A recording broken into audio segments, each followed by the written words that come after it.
Hi പ്രിയപ്പെട്ട പ്രേക്ഷകരെ, ഉടനെ ഈ വാർത്ത നിൽക്കുന്നത് ഇപ്പം നിങ്ങൾ നോക്കി Kerala water authority BSS Mallappally Anikkad Kottangal panchayat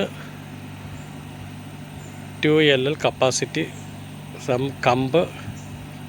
pump house Sasthamkoikkal കണ്ടോ. എല്ലാവരും കണ്ടെന്ന് ഞാൻ വിശ്വസിക്കുന്നു.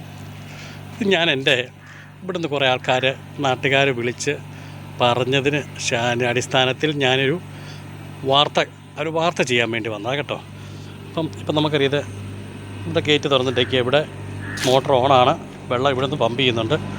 അപ്പം ഒരു കാഴ്ച നിങ്ങളെ ഞാൻ കാണിച്ചു തരാം കേട്ടോ. ഇതാണ് ആനിക്കാട് ഭാഗത്തേക്കൊക്കെയുള്ള മോട്ടറാണ് നശിച്ചുകൊണ്ടിരിക്കുന്നത് കണ്ടോ. എത്ര ലക്ഷം രൂപയുടെ സാധനമാണ് നമുക്ക് നമ്മുടെ ഖജനാവി നമ്മുടെ വാട്ടർ അതോറിറ്റി നശിപ്പിച്ചതിൻ്റെ തെളിവായി കാണും. നിങ്ങൾ പ്രേക്ഷകർ കാണണം കേട്ടോ. ഇത് പിന്നെ മൂടിയൊക്കെ വെച്ചിട്ടുണ്ട്. ഇത് മോട്ടറാണ്.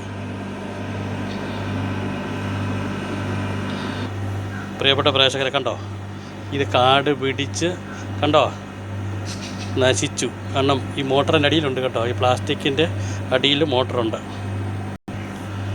ഉണ്ടോ.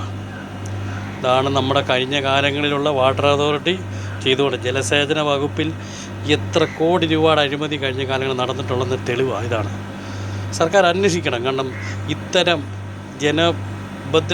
ജനങ്ങൾക്ക് ഉപദ്രവം ചെയ്ത് കുടിവെള്ളത്തിൻ്റെ പേരിൽ ജനങ്ങൾക്ക് ഉപദ്രവം ചെയ്യുന്ന ഇത്തരം ക്രമക്കേടുകൾ സർക്കാർ അടിയന്തരമായിട്ട് അന്വേഷിക്കണം. ജലസേചന വകുപ്പ് കഴിഞ്ഞ കാലങ്ങളിൽ കോടിക്കണക്കിന് രൂപയുടെ അഴിമതി നടത്തിയിട്ടുണ്ട്. അതാണ് ഉടനെ വാർത്തയ്ക്ക് പറയാനുള്ളത്. ഓക്കെ, അന്വേഷിക്കുക, ഇതിൻ്റെ നിജസ്ഥിതി ഉറപ്പുവരുത്തുക. ഇത്തരം ക്രമക്കേടുകൾക്കെതിരെ കർശനമായ നടപടിയും അന്വേഷണവും ആവശ്യപ്പെടുകയാണ് ഉടനെ വാർത്ത. Okay, thank you. അടുത്തൊരു വീഡിയോ കാണുന്നവരെ നന്ദി, നമസ്കാരം.